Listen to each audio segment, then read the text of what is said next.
मुंबईचाच पायरा होता त्याला, पण अचानक त्यांनी आम्हाला फसवले. ते पण मुलाखत बघत असेल ते खरं ते ना त्यांच्याच गटात गाडी झुकणार होतं, मामांनी सांगितलं पण होतं. पण काय इथं ज्याची चिठ्ठी त्याच नाव पळायचे, त्यामुळे नाही तर त्याच गटात गाडी झुकणार होतात. बरोबर. आणि ऐन टाइम मित्रांनो, सुंदर बैल आपल्या मुंबईला आलेला आहे. वैभव मामा असतील, संतोष मामा असतील, त्यानंतर मोहित शेठ मुंबईचं नियोजन केलं आहे. माई पण आहेत आपल्या एंडी शेठ आहे आणि वैभव मामा आहे. काय बोलाल, कसं काय नियोजन झालं? नियोजन चाललं होतं मुंबईला पळवायचं म्हणून, एक 10 दिवस झाले. अचानक मध्ये पायरा झाला आणि आलो गाडी घेऊन आज मुंबईमध्ये. आणि पूर्ण गाडी तुमच्या तिकडची आहे ना? सोन्या पण हो, बालमा नाशिकचा आहे. बालमा तो नाशिकचा आपल्या पुण्यामध्ये आता हाय सांभाळायला. कशी पळाली गाडी? चांगली गाडी पळाली. पहिल्यांदा महाराज मुंबईला पळतं काय? हो, पहिल्यांदा पळतं ना, म्हणजे कुठेतरी गटकारला. आणि जे बक्कासूरचे चाहते आहेत त्यांना जे थांबून मुंबईमधले चाहते त्यांना बक्कासूर नाही पण महाराज बघायला भेट. बरोबर. आणि त्यांना थांबून पण ठेवलं. आता ते कुठं ना कुठं सेमी बघायला पण थांबतील.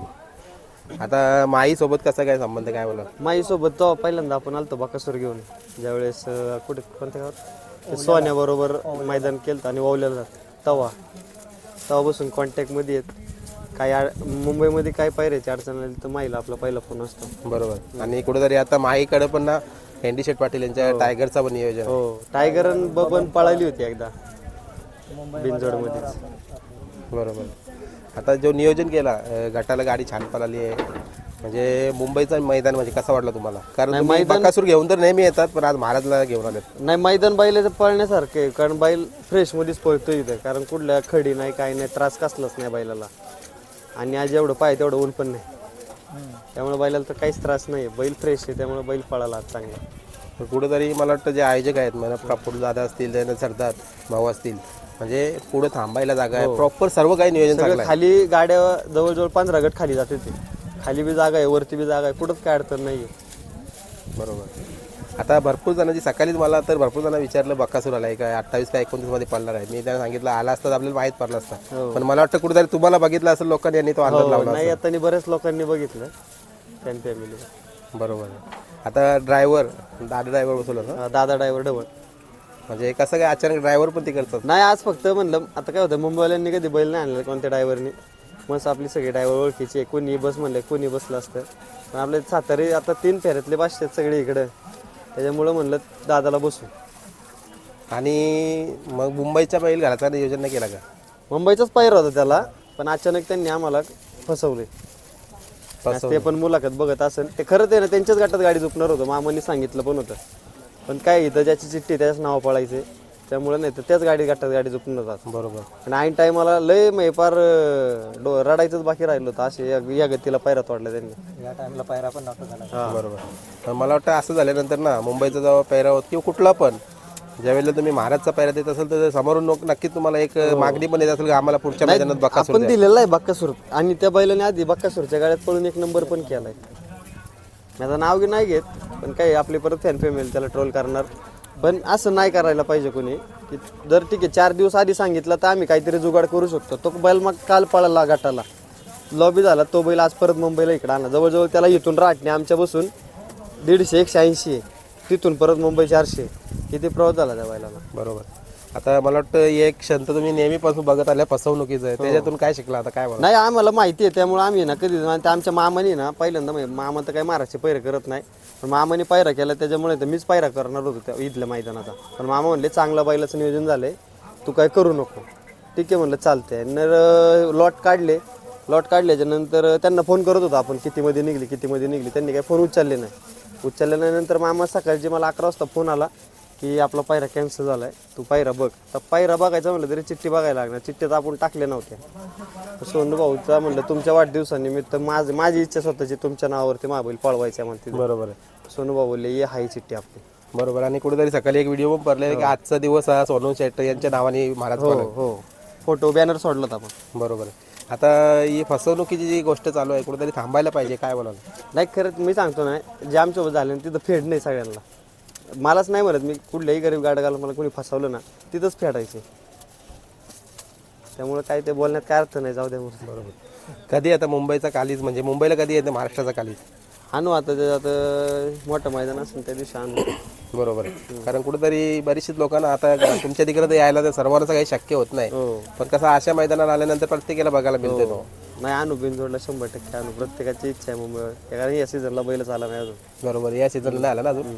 आणि आता शेवटचा कुठला मैदान झाला तिथे 1 नंबर झाला ना? आत्ता याला निम सोडला. बादल पण आला त्यासोबत? नाही लिमला. लिमला यो पण होता का तिथं? नाही हा नव्हता, एकच होता. बरोबर. आता बघा ज्यांची ओळख आहे मुंबईला, आता एनडी शेठ पाटील, काय बोला त्यांच्याविषयी? नाही दादाची नामची पण ओळखले जुनी आहे. माई मुळच रायफल बकासूर बी पळाली, बिनजोडला पळाली होती.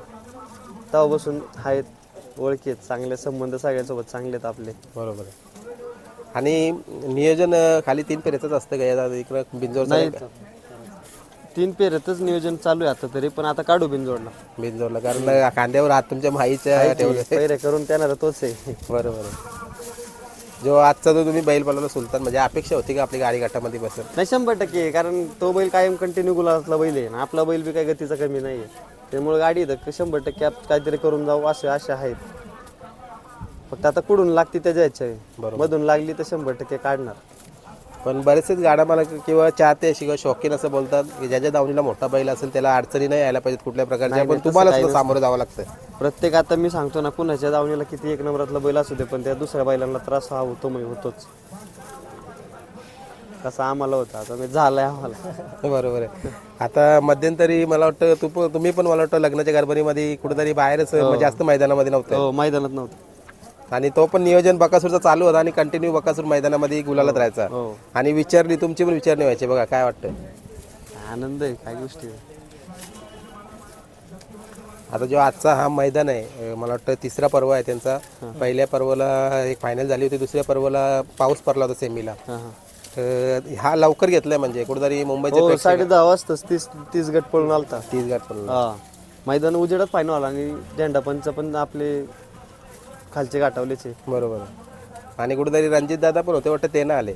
त्यांच्या भागातलं मैदान आहे ना रेटरी धरण, बरोबर. त्यामुळे ते तिकडे. आज महाराष्ट्रामध्ये भरपूर सारी नामांकित. आज 4 मैदान आहे. याला तिकडे विटाच्या पुढे एक आहे. 4 मैदान आहे आज मैदान तिकडे हे धरून. बघा बकासूरचा नाही का कुठं नियोजन आहे की? बैल पळा गेला रेटरी धरणला. रेटरेला गेला, गट झालाय, काढला गट पारला ना. म्हणजे तिकडे बकासूर, इकडे महाराज.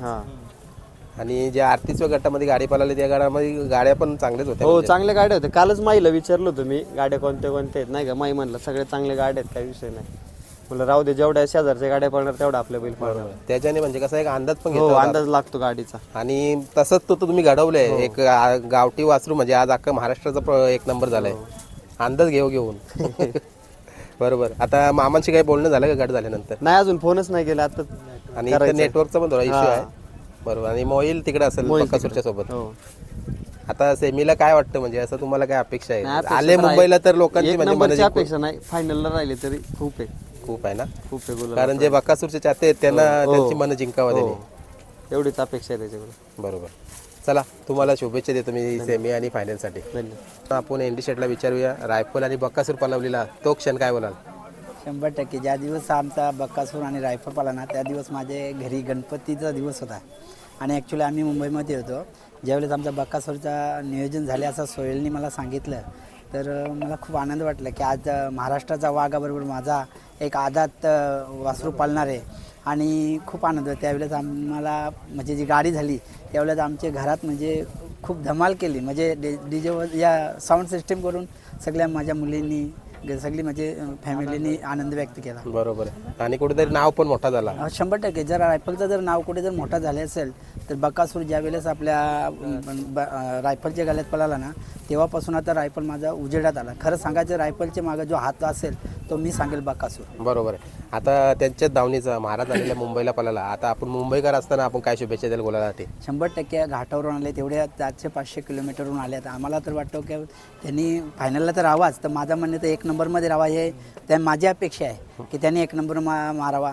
कारण आपण पण जिल्ह्यावर घाटावर आपल्याला अपेक्षा असतो की आपण पण तिकडनं येताना गुलाल घेऊन यावा, आणि गुलाल हा महत्त्वाचा असतो. तसा वैभवला गुलाल मिळावा मी ईश्वरचरणी प्रार्थना करतो. चला, शुभेच्छा तुम्हाला सर्वांना.